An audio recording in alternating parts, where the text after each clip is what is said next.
Welcome to Pantisocracy, and this is your host, Miss Panti Bliss.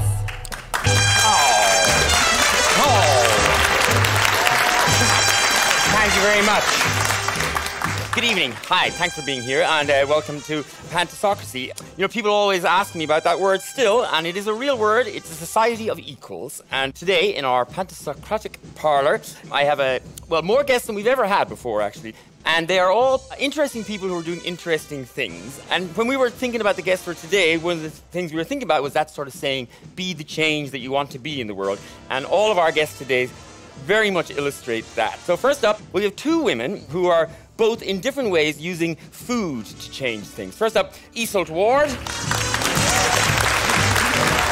Iseult is an award-winning social entrepreneur and one of the two young women behind Foodcloud, which is an initiative that moves unwanted food from supermarkets and channels it to people in need. So welcome, Iseult. And beside Iseult, we have Ellie Kisyombe. And Ellie is a Malawian woman who's been living in Ireland for many years, and she is the force behind Our Table, which is using shared meals and food and cooking to break down barriers. So thank you for being here today, Ellie.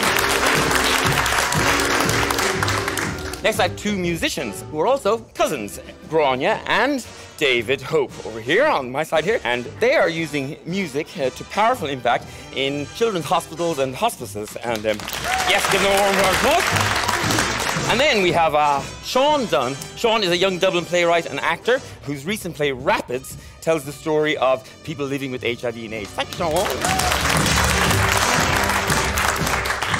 Beside Shaun over here is a woman to whom I owe a great debt of gratitude. She's a doctor, and she's been a global pioneer of HIV and AIDS research and treatment, come all the way from St. James's Hospital to be with us. It's Fiona Mulcahy. And finally, but by no means least, over here, a lovely guy. He's an actor, a singer. He's from Northern Ireland, Conleth Kane, who has become an advocate, not only for the gay community, but sort of against bullying in general. So please welcome Conleth. Now, before we get started, I am going to take the floor for what we call the Panti monologues, because what else would we call them? You know, sometimes you make life happen, and sometimes life happens to you. Life happened to me suddenly and unexpectedly one Friday afternoon 21 years ago when my doctor told me I was HIV positive. And 21 years ago, before the amazing advances in the treatment of HIV that have been made since, it didn't so much feel like life had happened to me as life had dropped on top of me from a great height, or life had driven a freight train right over me. And for a time, I felt battered and bruised by life, cruelly singled out and abused by life. And when I could muster up the energy for it, I was pissed off with life and its petty, unfair cruelties. But anger can be exhausting, and I'm much too lazy for that. So over time, I resigned myself to my new three-lettered life partner. And over the years, as treatments improved and we got to know each other, we found a way to rub along together quite comfortably. But though I was now resigned to it, I didn't really see anything positive in being positive. Like being gay, for example, it was just something about me, something I'd had to deal with, work out, assimilate, but once I had, it simply was, neither pro nor con, not positive nor negative, inert. But that turned out to be not quite true either. I have been privileged to do some small work with Irish Aid, and part of that has involved visiting HIV projects supported by Irish Aid in countries with very few resources. Not long ago, I visited an HIV clinic for mothers and babies in Mozambique, on the outskirts of the capital city, Maputo. Conditions were basic. A few small, simple brick buildings, not much more than sheds, really, clustered loosely around a large, dusty, unpaved central yard. And every inch was filled with mothers and babies. Hundreds of them. A line of mothers shading their babies from the sun stretched from each small building and snaked out into the yard on sun-bleached benches and simple wooden stools, till the stools ran out and they stood or squatted. There was chatting and cooing over babies, but it was quieter than you'd imagine. They had been here since early in the morning. Many had traveled long distances to get here, and they were stoically resigned to long hours queuing. And the funny thing is, I didn't need to ask them what they were queuing for because I recognized each line immediately. Of course I did. And I spent many hours in the very same queues. This line is to see a doctor, this one is for bloods, this one is to get weighed and your blood pressure, so this one must be for vaccinations because this one is for your meds. At first glance, this sun-baked clinic looked nothing like the clinic that I go to here in Dublin, St. James's, with its tiles and lino and sliding hatches, and yet this one was also completely familiar, instantly recognizable. The same medications, the same instruments, the same questions, the same leaflets about viral loads and T-cells and flu vaccinations, the same vocabulary, the same glossary of medical terms and drug companies, and the same pathologically cheerful posters about liver function and bone density, and queue this way, and please remember your hospital number. There was a young woman sitting on the ground beside me, with a bright-eyed baby in her lap, and as she glanced up and caught my eye, I couldn't have even guessed what her life was like because, well, I had no frame of reference to hang my guesses on. And presumably she had no frame of reference for my life. But I did know this. I sat down beside her and said hello, and we had lots to talk about. More recently, I was in Vietnam with Irish Aid, and one day, in all my drag regalia, I stood on a stage in a park in Hanoi, telling a large crowd about Ireland. It was Hanoi Pride, and earlier that day I had travelled through the chaotic city in the middle of a noisy and colourful parade of bicycles and tuk-tuks. And as I stood there in the heat telling my story, telling Ireland's story of hope and change to these brave, mostly young people in a park on the other side of the world, I smiled to myself. I smiled to myself because who would have thought 21 years ago that this big cartoon, this panty, this product of all the times life had dropped on top of me, would one day enable me to be the change that I wanted to see in the world.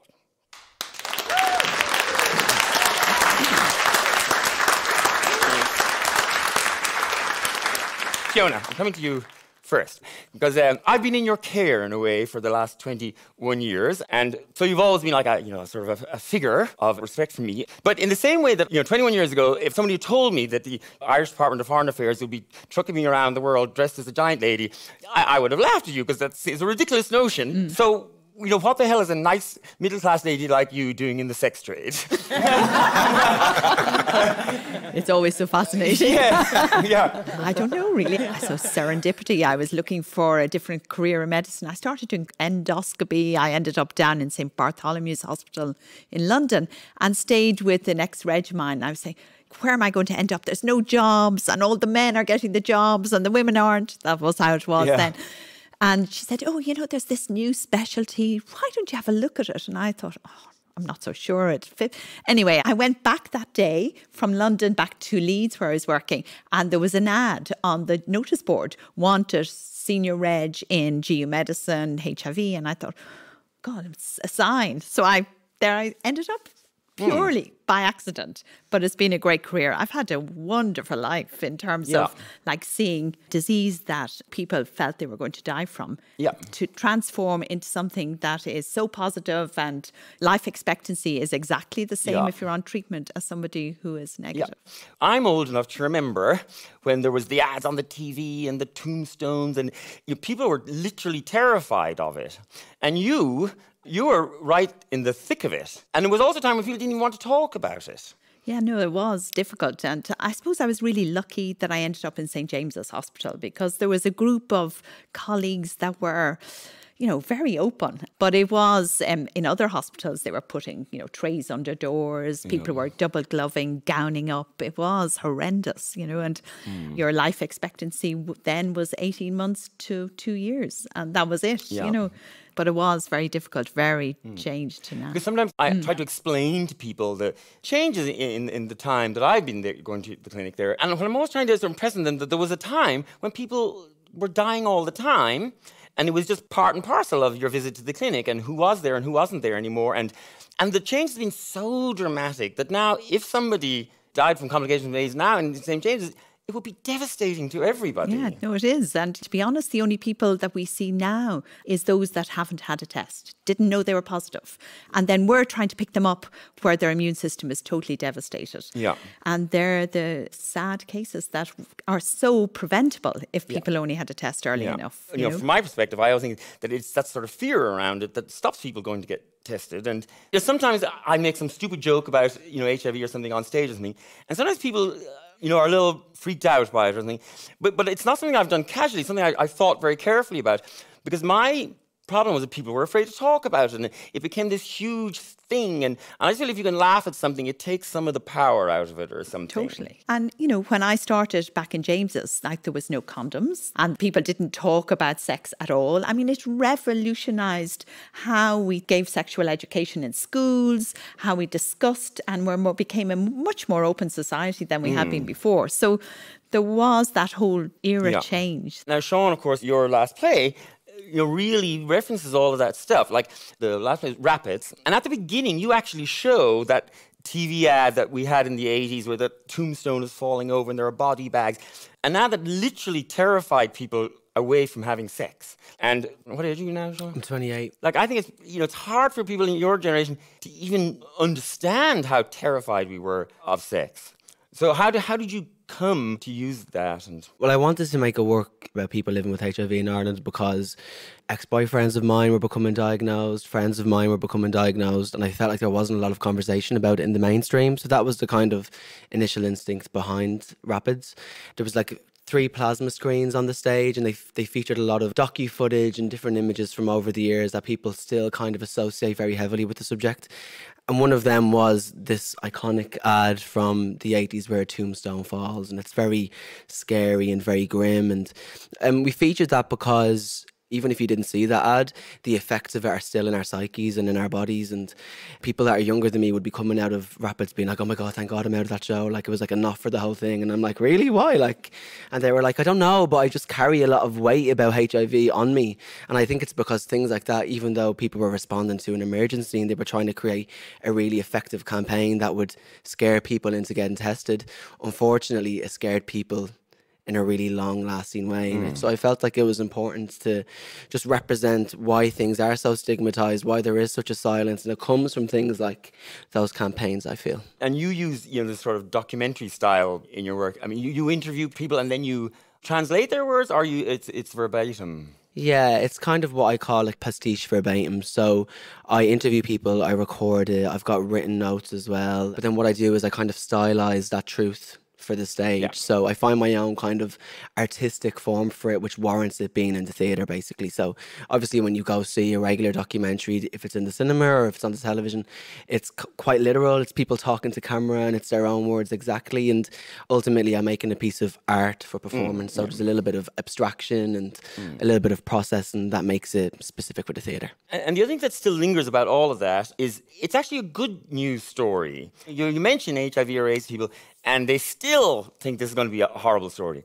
Do you feel a sort of a pressure, Fiona, to explain all that constantly to people? I think, as you're saying, that there are groups that are totally stigmatised by it. And if they meet somebody who's positive, they're run a mile. There are others that don't, obviously. But now there is the new drugs PrEP, which is pre-exposure prophylaxis. So it's not currently available as yet in Ireland. But basically it will be that you could take a tablet once a day.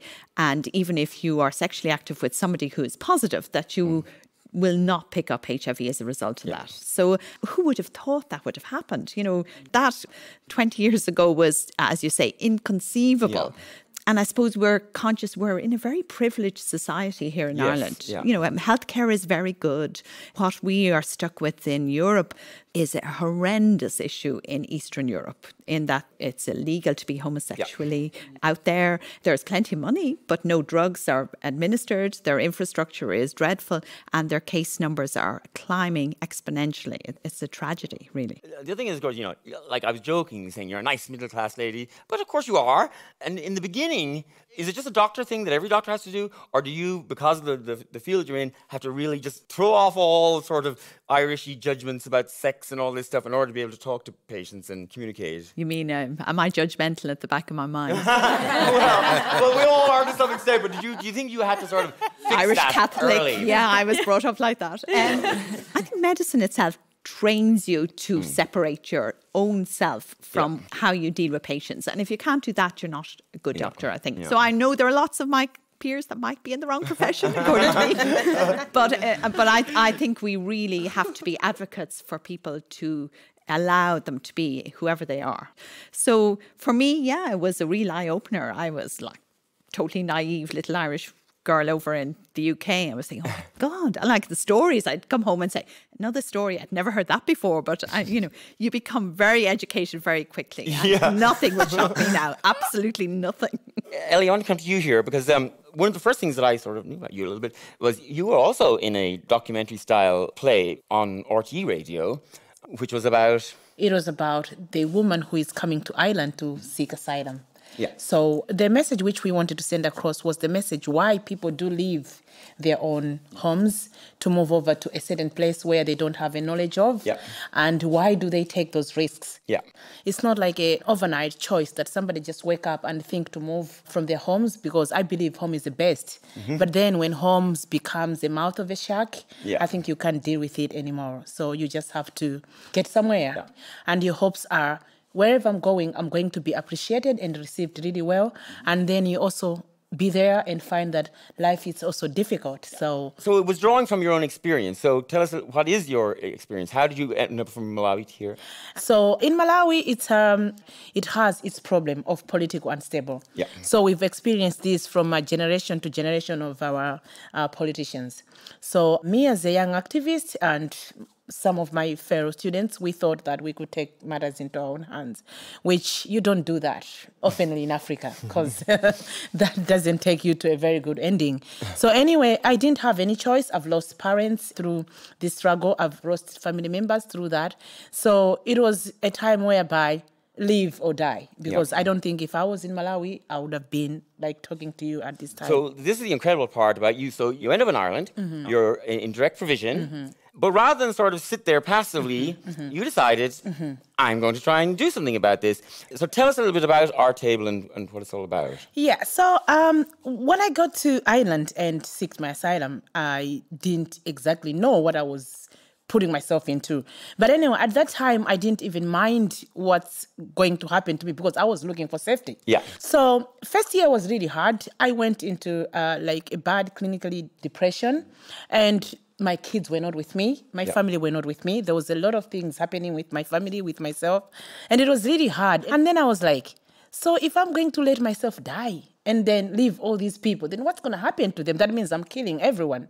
So, I just have to stand up and do something. So that's when I had to stand up and say, okay, what can I do? So as we understand, like, there's a lot of complications with direct provision. And unfortunately, the center which I was put in, it's like away in Mayo, and it was just like far, far from the, that's exactly how I'm from Mayo, is. so now be careful. And you know what I'm talking about. Yeah, so anyway, so from there, we had a lot of people like from Somalia, Eritrea, who they didn't even had English at all. So I started helping these inmates. I'll call them inmates. Yeah, so like, okay, you can do a bit of English and, and then creating a little bit of gardens. And I just tried to find things that could move us to the next day. Yeah. And like, I always believe that everything works out for good. Sometimes we can concentrate and focus on this is really bad. But if you can look actually after when time passed, you think like, I think this was actually working to my favor, because I was known every place where I was going. Yes. And then I ended up in Dublin. So at that time, the Irish Refugee Council were like moving along the centers, just trying to talk to people. And then I met the CEO of Irish Refugee Council. So you know what, I always jump. I'm a chancer, so I always jump for opportunities. So I was like telling this lady, you know what, I think people, they seem not to trust you guys. People, they were afraid to talk to anybody who comes like in a suit, because people were afraid of being deported. Yeah.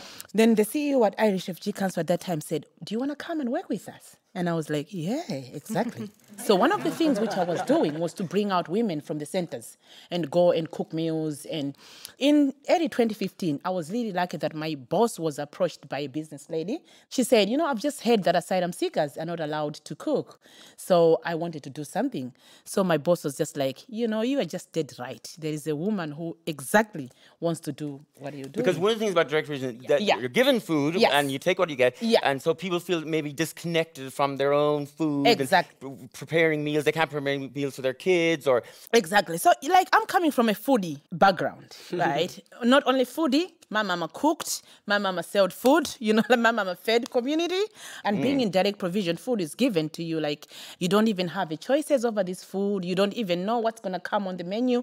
Food is very unhealthy, not even well cooked. These are mass cooking, and you kind of like miss home.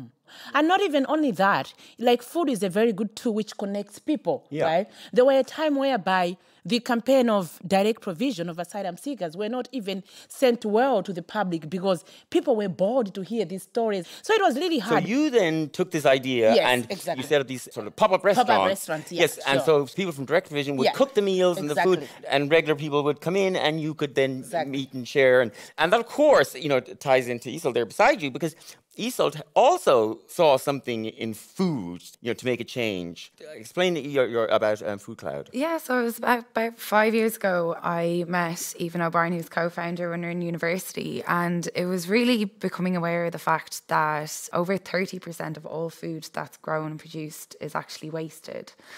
And at the same time, we had a charity sector that was facing increased demand for its services, dramatic funding cuts. And you could see in one community that you had food businesses that were paying to throw away perfectly good food. And then non-profit organisations that were struggling to fundraise to buy food to support those who are most vulnerable in our communities. And we really wanted to create a solution that would bring the two together and enable businesses and non-profits in communities to work together to solve each other's problems, really. And at the same time, for charities, food can be so powerful. As Ellie said, it's not just about feeding hungry people. They use food to really enhance their services. And an amazing organisation we work with is Daisy House. It's a women's refuge. And the CEO said to me that it was the most powerful programme they introduced into the women's refuge over the last few years, because the food arrives twice a week. And the thing about surplus food, as you'll have experienced, it's random. So you don't really know what you're getting. It's kind of a ready, steady cook experience. So you have these women who, I suppose, had come from traumatic backgrounds, would have been very nervous about socialising. So often the house would be very quiet. They would stay in their rooms. They wouldn't socialise with each other.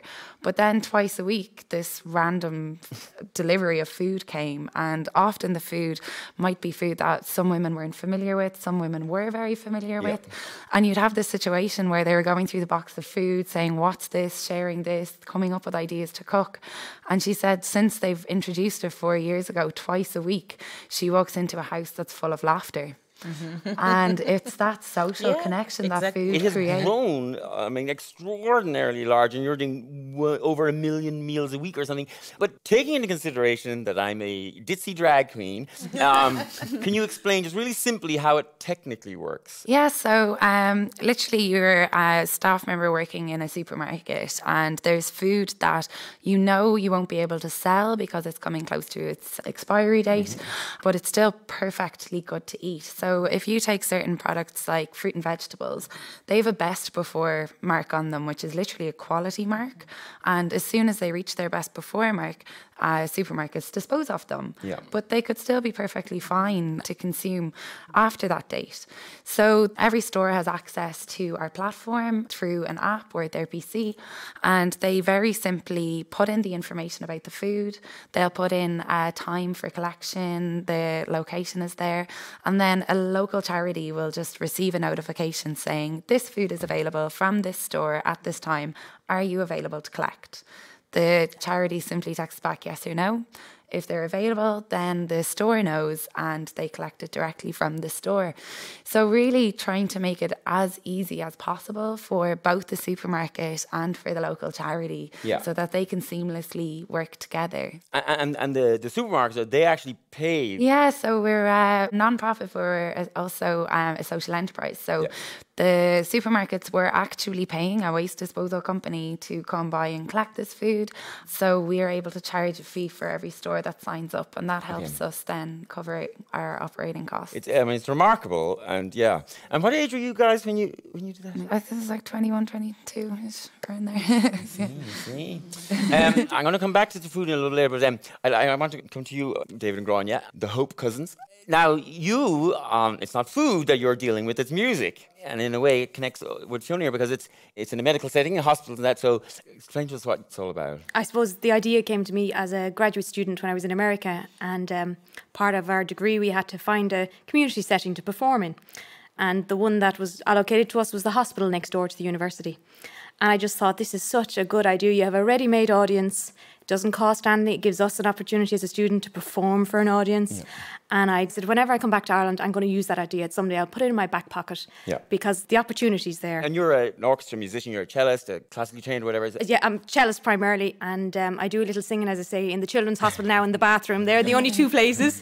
But, your voice is the one thing that connects. And we find with this, it's a conversation often when we go into children's hospitals or any hospital, a conversation leads to a memory of a piece, to a dementia patient who maybe can't remember their family's names but can sing a song perfectly from beginning to end. So it's the power of music to move within this setting. I suppose it's very clinical, as it should be. And you started off in children's hospitals? Yes, the large part of our programme now would be in children's hospitals. We're in 8 children's hospitals. And so how does it work? I mean, basically, you turn up with your cello and a couple of guys on violins and, we tend to go around in pairs. So there's 5 of us now trained in this specific approach. We're not music therapists. Mm-hmm. Our primarily aim is really to share music. So sometimes it's a piece of music on a corridor. We don't need to announce we're musicians. I think they can tell from our instruments. And sometimes a head will come out a window, and that's kind of an opening. Somebody might ask, do you know this piece? We bring a lot of little instruments with us with the children because our idea is really to give the music over to them so that they lead us in an orchestra. Yeah. I remember there was one little chap once in Temple Street, and he had a SpongeBob SquarePants, ukulele, and all he knew was Hallelujah, the first 2 lines of it, and we went around a full ward for 20 minutes accompanying him, and he was like, come on. But that's our role in that setting. It's not, as we say, leave your ego at the door. And you're not going in and just playing Mozart to the kids, you're playing whatever. Well, Mozart did write a variation on Twinkle Twinkle, so we do, as I told a consultant one day, play a little bit of Mozart for me, so we did a variation on Twinkle Twinkle, and he turned on his heel, so that was the end of that. But yeah, we do a little bit, we go in pairs, so I have folk musicians, traditional musicians, and classical musicians, so I've flautist, cellist, some violinists, guitarists, songwriters. So between 2 of us, we have quite a variety of repertoire. Yeah. And sometimes for the nurse, it's for everybody when we go in, the nurses. And one of the things I read, you saying is that in a way it's your real music joy. I mean, the concert halls is all great and all, but absolutely, I've been very privileged to tour the world and still do amazing concerts with amazing musicians.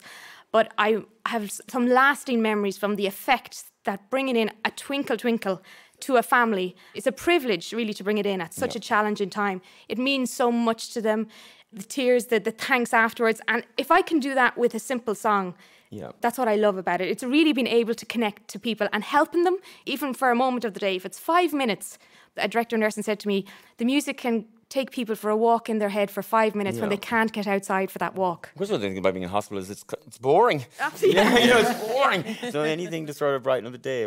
And in one way, it's we're a choice, especially for children, where they don't really get a lot of choices. They have to have their medicine, they have to have their meals, but when we go in, it's an option, always given it as an option. And to see the empowerment when a child might go, no, I don't want it, and the parents go, no, yes, you want the cellist, And we say, no problem at all. We listen to the child, we walk down, we're just down the corridor now, and I guarantee you 5 minutes later, they're down after us. But for that moment, we give them the power to say, and we listen to them because we can. And somewhere along the way, you roped in your cousin. I did. Yeah. He might tell the story of how I roped him in. He tells it better than I do. Because you're not an orchestra musician. God, no. But you are. I wouldn't be letting the door now. No, I started playing music when I was in transition year, and I suppose I kind of started doing some youth work in my old secondary school, mentoring kids and things like that. And where was this? In Shannon, County Clare, yeah. And I'd also kind of gotten to the point where I realised the benefits to my own mental health of songwriting and things like that. So it was kind of an organic thing. And Grainne being a second or third cousin, we haven't quite figured out which one yet, but we knew there was music at various... And you're sure you're related at all? We are, yeah. Look at the hair, But yeah, we never crossed paths musically. Obviously, we'd met at various family functions and things like that. And as is often the way in Ireland in particular, it was a funeral that we met at one point. And I was sitting down with Grainne and her sister, and as is my way, I was being irreverent at a funeral, which is, not in a rude or a disrespectful way, but, a typically Irish way, as it were. And Grainne somehow garnered that the fact that I was being like this was a good thing, that he might work in a children's hospital doing this. So she... asked me would I come and do the training course, and I said, yeah, sure, look, I'm doing nothing else. And I went along, and I haven't looked back. It's been, like Grainne said, it's not an exaggeration. It has been some of the big highlights in my life as a musician. And now, David, you're going to do a song for us. Yes. Do you want to tell us a little bit about it, because it has its own background? Yeah, as I said, the act of writing, I learned how good it was for myself. And unfortunately, with regards to kind of mental health, suicide is a big part of that. But I lost a very close friend to that. And as I said, that was very intense. And the song is called Someone Else's Mind, and how we can't see what's going on, and it's pretty self-explanatory, the song, but that's kind of the background of it. So. Well, thank you very much. David, get ready for us there.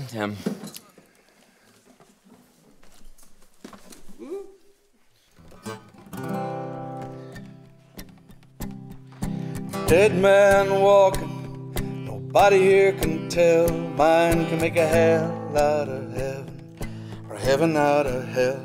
Can be a storm behind the eyes, smiles worn as a disguise, and you can't tell. They have so many words to brand it that no one can truly ever understand it. Yet it's as common here as rain, so much confusion, hurt and shame, still it carries on.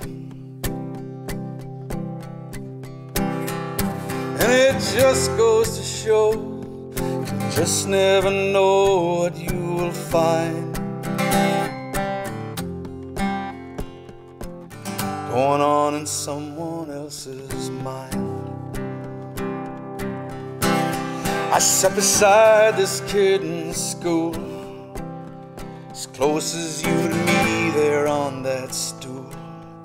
He was dark, misunderstood, his mind was bright, his heart was good. He was just a kid, but he couldn't see the woods from the trees. Started listening to the voices on the breeze. They said his room was painted black, shut the door, never came back out into this world. And it just goes to show, you just never know what you will find going on in someone else's mind.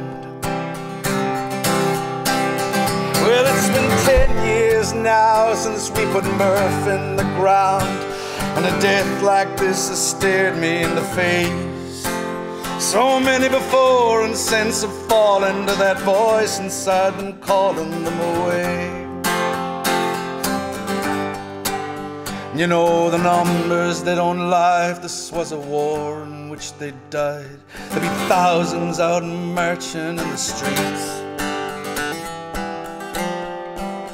And this man I just saw life seemed to have it all, kids and a wife.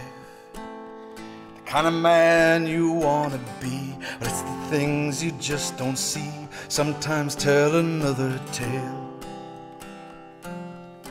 I saw him just last Friday night, shook his hand, got in my car and hit the lights.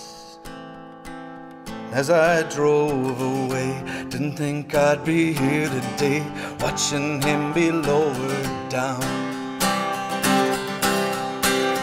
And it just goes to show, you can just never know what you will find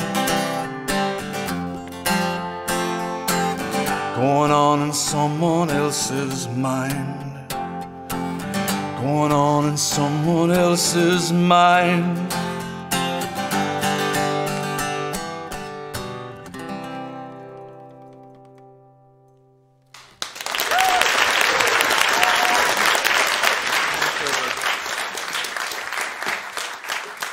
Thank you. Conleth, now you're from Lurgan. Lurgan, yes. And, well, your story is different again. Tell us your background. You're an actor, but you're also a singer and performer and all that. But you, in a way, have come around to well, being an advocate about bullying and an advocate for the gay community. And I saw you recently were given an award by Northern Ireland's gay community. Tell us a little bit how you got into all of that and where it comes from. Well, I kind of, as a kid growing up in Lurgan, being gay, it wasn't particularly easy. However, I was always quite proud of who I was. At the non-uniform day at school, I would have been there in my Spice Girls t-shirt and stuff. Even though I went to an all-boys school. Always one. Yeah, there's always one. And then at like 17, I just wanted to go to London. It was kind of like a Billy Elliot story. I wanted to go to theatre college and moving over there, started college at 18, had a career in musical theatre and in telly. But I moved into singing and songwriting because I felt there was a certain element of homophobia within the acting world. For example, agents would say to me, "You're too gay, you need to butch up," or "Oh, you can't say that on social media. If a casting director says that, you know, you might get known as the gay actor." And so even though I wanted to be in this industry that I thought was so accepting because I was a homosexual, actually ended up being quite homophobic. And when you were in school, you know, were you bullied and... Yes, God, yes. And I was taken out of school and put into another school. But I had a great family. And I had, you know, as a kid, I always had two very strong friends.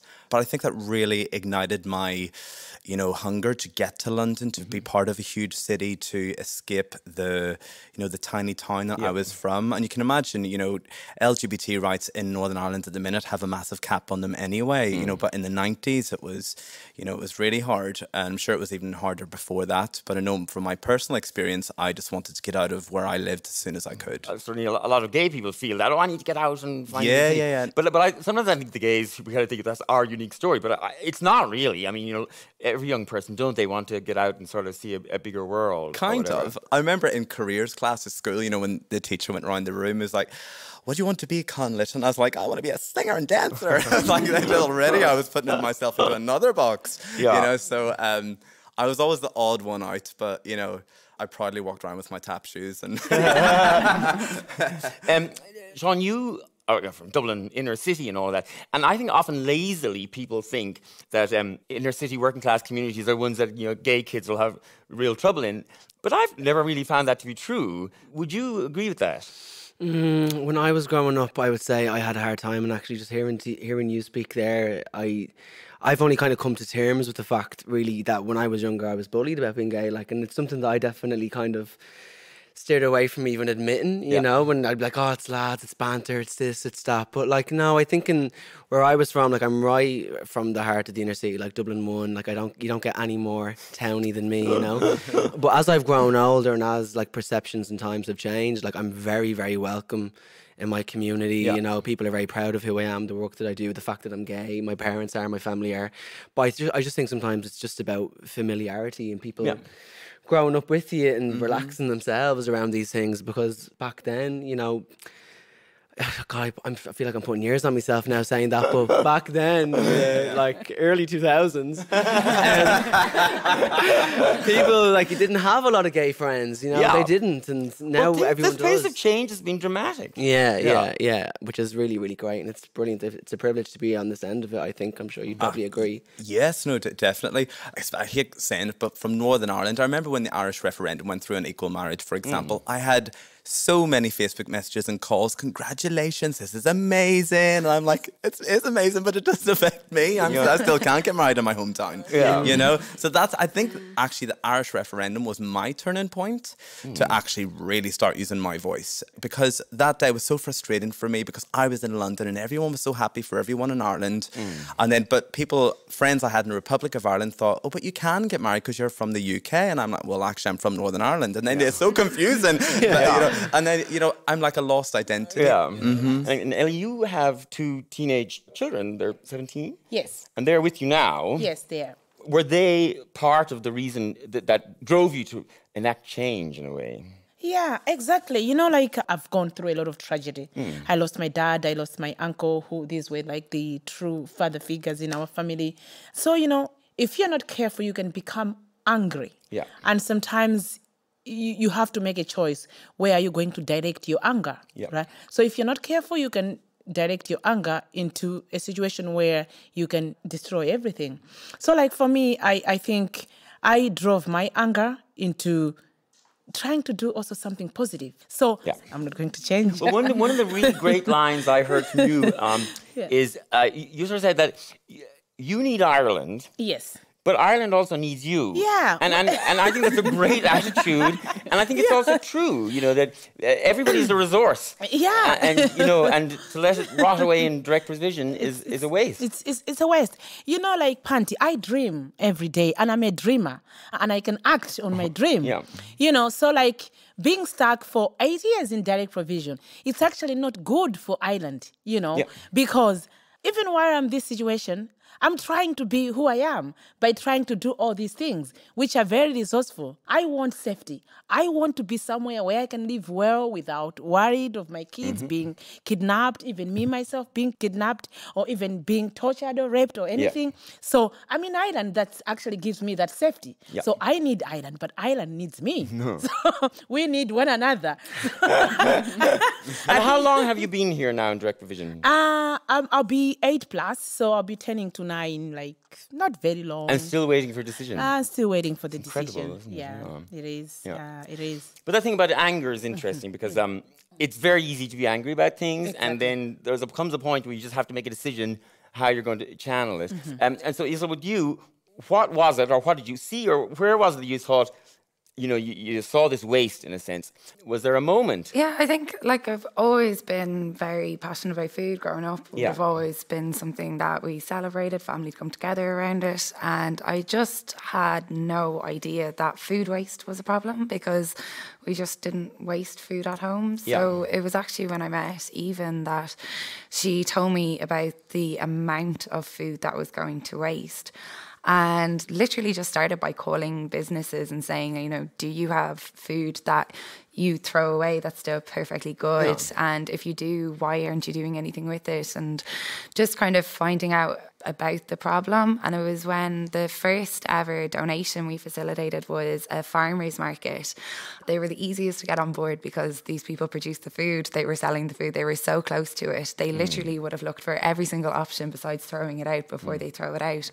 So they were very eager to come on board, and we found a very local charity, and this was before we had any technology. And where was this? I was in Glasnevin, so it was the Honest Goodness Market in Glasnevin.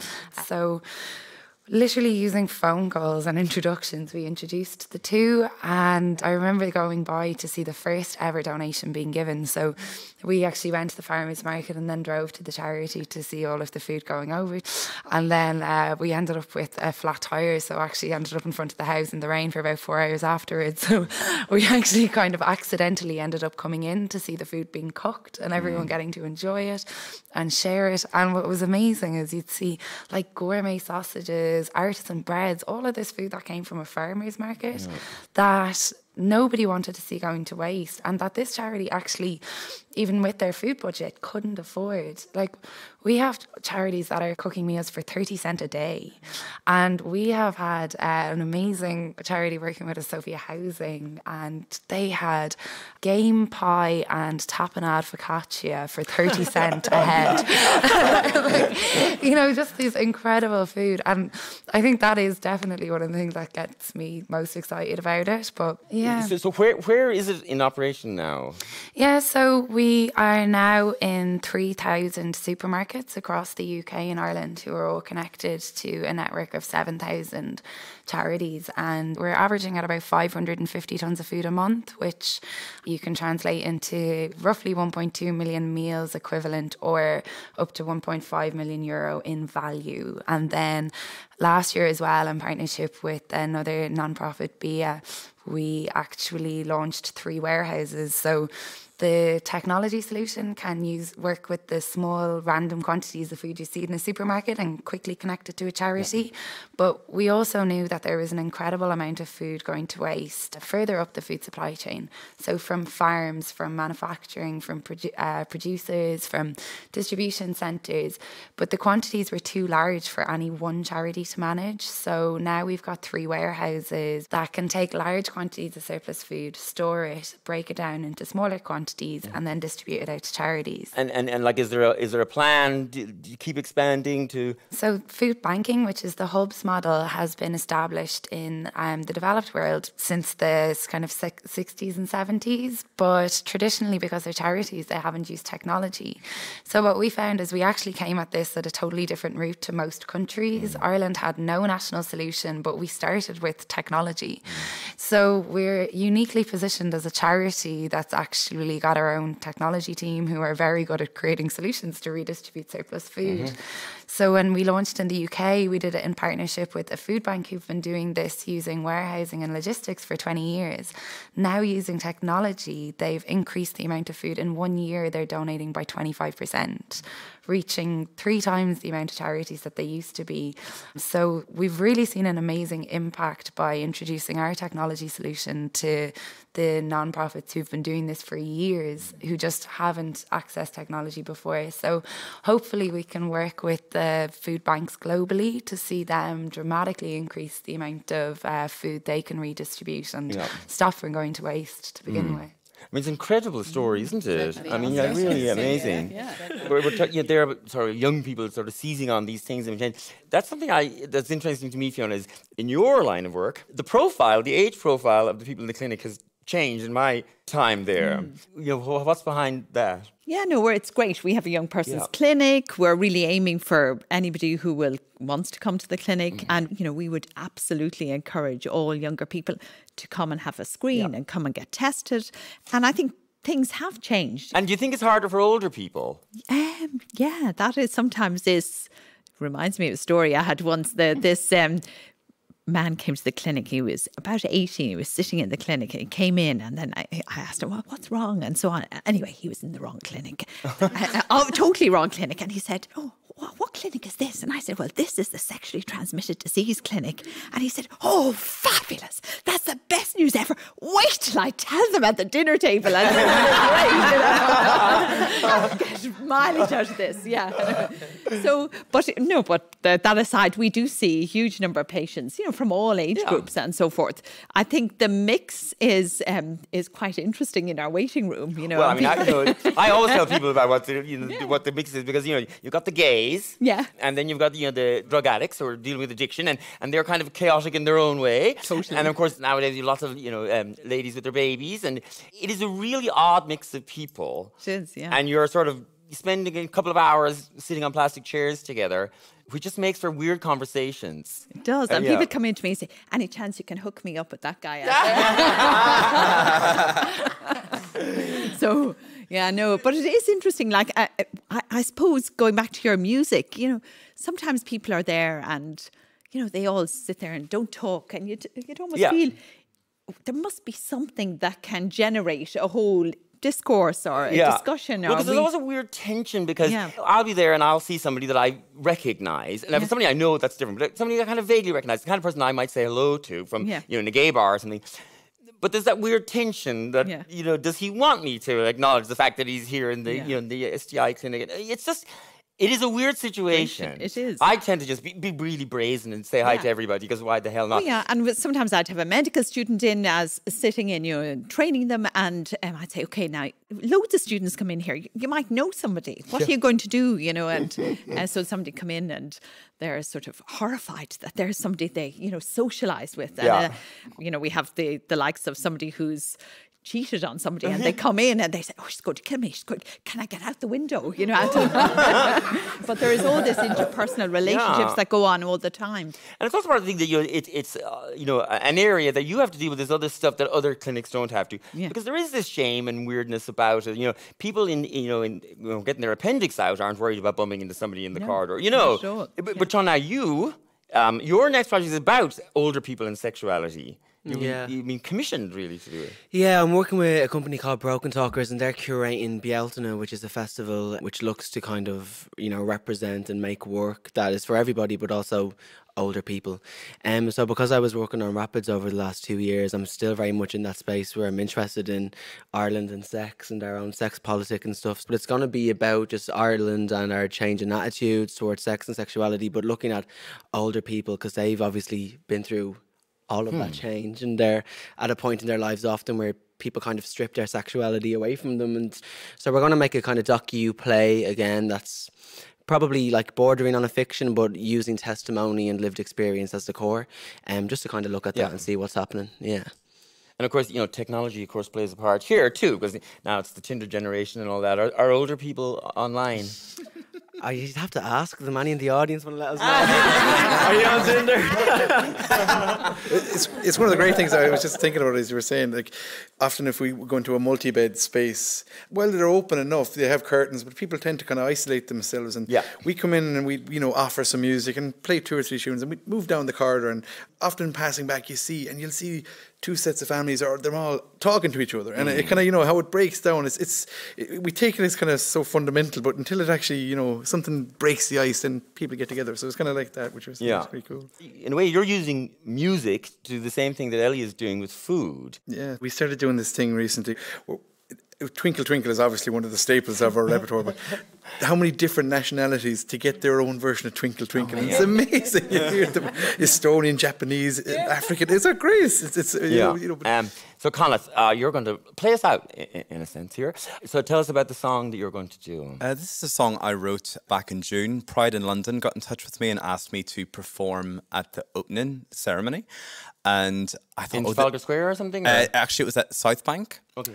And I thought, this is a great opportunity. But then all my songs were about breakups. I thought, oh God, I can't get up and sing like a big Adele style song. I need to write something really quickly. So I sat down, I wrote Proud in about 10 minutes. And you have some accompaniment here. Yes, I have Declan McCarr, which is great. So Proud. Let's hear it. This is Proud.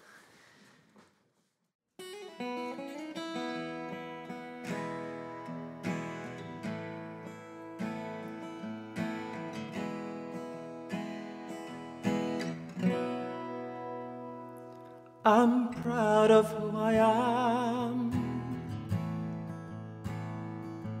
I'm proud of what I see. When I look in the mirror, I see me. I'm proud of what I say.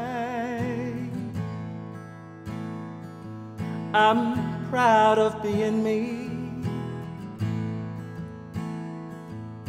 When I look in the mirror, I feel free. I don't care anymore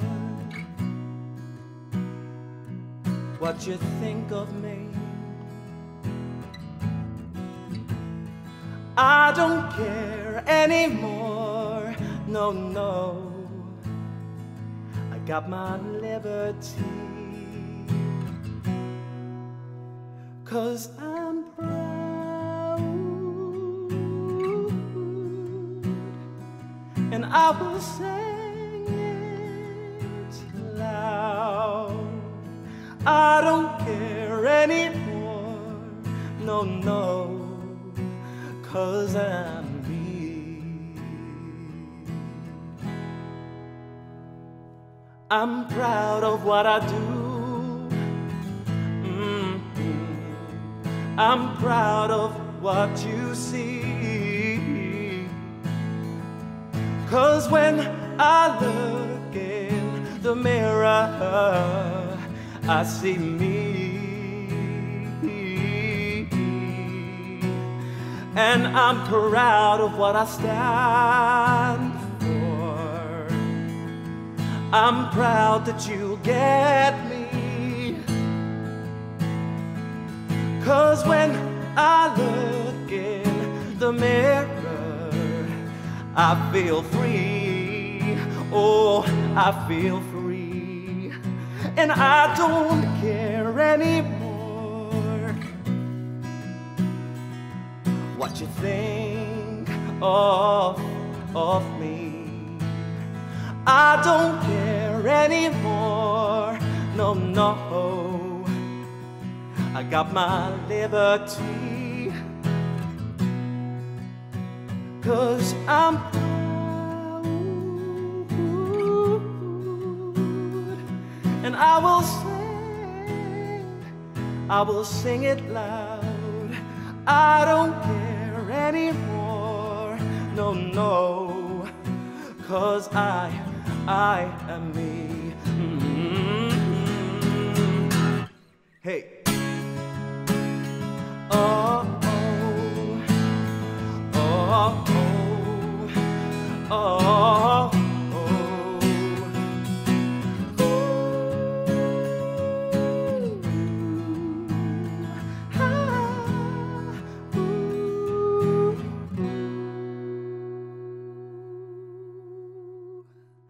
I don't care anymore what you think of me. No, I don't.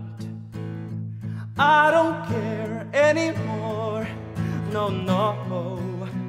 I got my liberties. No, 'cause I am proud. And I will sing it loud. I don't care anymore. No, no. 'Cause I'm me. I am me. I don't care anymore. No, no. Because I'm me.